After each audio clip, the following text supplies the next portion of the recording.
The next topic we're going to discuss on Boxing Bros is Eddie Hearn and Frank Warren are in talks for a 5v5 rematch. If you don't remember, they had a 5 versus 5, and Frank Warren, all of his fighters beat Eddie Hearn's fighters 5-0.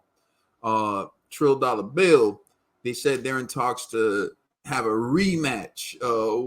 Is that something you'd like to see again? And do you think Eddie Hearn will finally get a win against Frank in the rematch? Um, yeah, I think Eddie this time he ain't gonna play around. Man, I still think that Ray ain't it, man. I think that Savage won. You know, maybe because I'm biased, because shout out to my dog Savage. But yeah, I thought Ray pulled it off, man. But yeah, I'm excited to see another one. I thought it was a little fun. I thought it was fun, banter back and forth between the guys.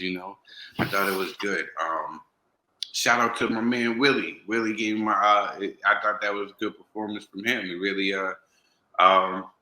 Man, listen, Hutch, I'm right? excited. Willie Hutchinson. Willie Hutch. You know what I'm saying? I gave it to him. I gave it to him just because of my song. You know what I'm saying? I choose you, babe, and he came through for me. You know He what I'm did. saying? Now he's fighting Buatsi now, so he got him another big fight. He's fighting Yeah, he Joshua got Buatsi now. Yeah. yeah. It's another big test, and he's getting under Buatsi's skin as well. So that might be. I saw that. I saw that. you know, that might be his blueprint. You know what I'm saying? That's what he does. But yeah, I think this would be cool. This time, I think Eddie's gonna get some get back. Eddie's gonna get some get back on old fish eyes. He's gonna get. He, he gonna go get some get back. You know what I'm saying? This is for you, Eddie. Eddie, don't play with him. You see, he ain't playing. Last first time you was playing, you thought this was a joke. You know what I'm saying? You thought Frank was finished. You know what I'm saying? He was playing. This time he ain't gonna be playing. So shout out to Eddie Hearn. You know what I mean? I'm going for Eddie on this 5 versus 5 joint. So you think Eddie's gonna win the rematch? I think he ain't playing this time. Well, let me interject for a second.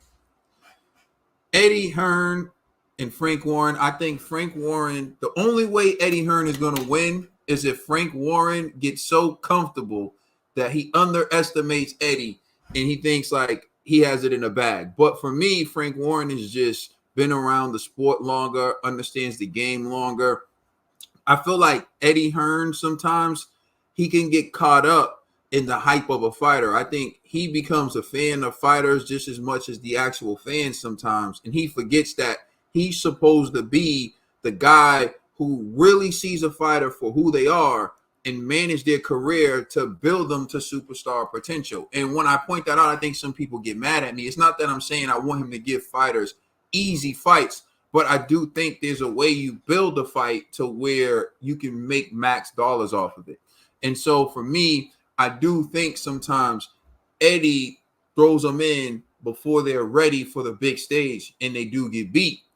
With that being said, Frank Warren is the kind of guy who will take advantage of that. And it's not to say Frank Warren hasn't done it, but Eddie just does it at a bigger clip. It's like if you have a fighter who's on the cusp of being a superstar, you don't want to cash out in a tune-up fight or in a fight that isn't a superstar mega fight. So you take some of the guys who's lost on his watch, he could have got them a super fight and they could have lost in a super fight.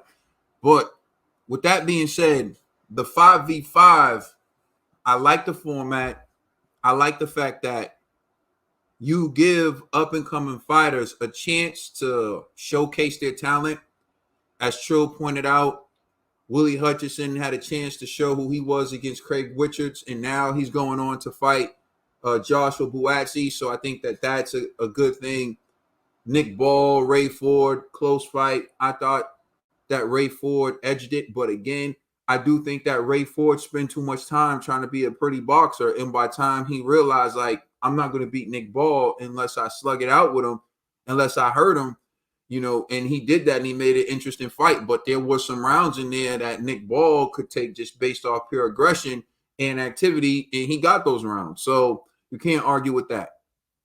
Now, the format, I would like to know who's fighting who, and I need to see the lineup before I make a prediction of who I think will win.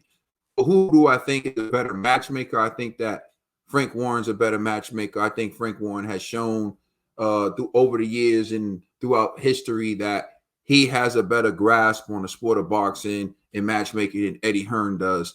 And so we'll see what happens. But the next 5v5, if I had to make someone the odds-on favorite based on not knowing who's fighting next, I say Frank is going to make the best he's going to make the better matchups, and he's going to have the best odds for his fighters because I think that he's just better with the matchmaking than Eddie Hearn. And don't forget, we have Anthony Joshua versus Daniel Dubois coming up. And I'm on the record. I think Anthony Joshua is going to do a job on Daniel Dubois. But let's just say hypothetically, Daniel Dubois does beat Anthony Joshua. Frank Warren would have masterminded and outthought Eddie Hearn each step of the way. It would just be it would be basically Frank Warren used Turkey Al-Sheikh to dismantle Matchroom. Because if Daniel Dubois beats Eddie Hearn, Frank Warren would have essentially got the fights he never would have got with Matchroom had Turkey Al-Sheikh not step in to fund things. Eddie still would have been seen as the savior of UK boxing by some or whatever. But this 5v5, Frank Warren goes 5-0. And now if Daniel Dubois beats Anthony Joshua, I'm telling you right now, Frank Warren is going to be seen as a genius who masterfully brought Eddie Hearn in with Turkey Al-Sheikh and everyone so he can dismantle him. It's like what Eminem said to Machine Gun Kelly. He said, I only gave you a career to destroy it. It would be like Frank Warren only gave Eddie Hearn access to Turkey Al-Sheikh and all this so he can destroy Matchroom, because that's essentially what will happen if Anthony Joshua loses. Anthony Joshua is Matchroom's biggest asset, barring none. And if he loses to Daniel Dubois, then it is essentially a wrap. And that's going to be significant damage done to Matchroom. And Frank Warren would be the beneficiary. And it would be like he just masterminded and manipulated the young rookie upstart in emphatic fashion. So I think Anthony Joshua is going to win. But again, we got to wait and see, because if Daniel Dubois does win, this will be one of the greatest you talk about outclassing in the ring, a master class in the ring. This will be a master class on how to destroy your opposition, and it will be displayed before the world. But let me know what you think in the comment section. Please like, share, subscribe. Listen, I hear a lot of people talking. They talk about our YouTube channel. We record one day of the week. That's it. But you should check out our podcast, because our podcast numbers are astronomical. We finish in the top 20%, and many people download our podcast. So all our podcast listeners, thank you. We appreciate you. And if you can't catch us on YouTube, or you're working one day, all you got to do is put on the podcast. So remember, you can check out our podcast on all major streaming services as well. We are the Boxing Bros, LLG for life. I'm out.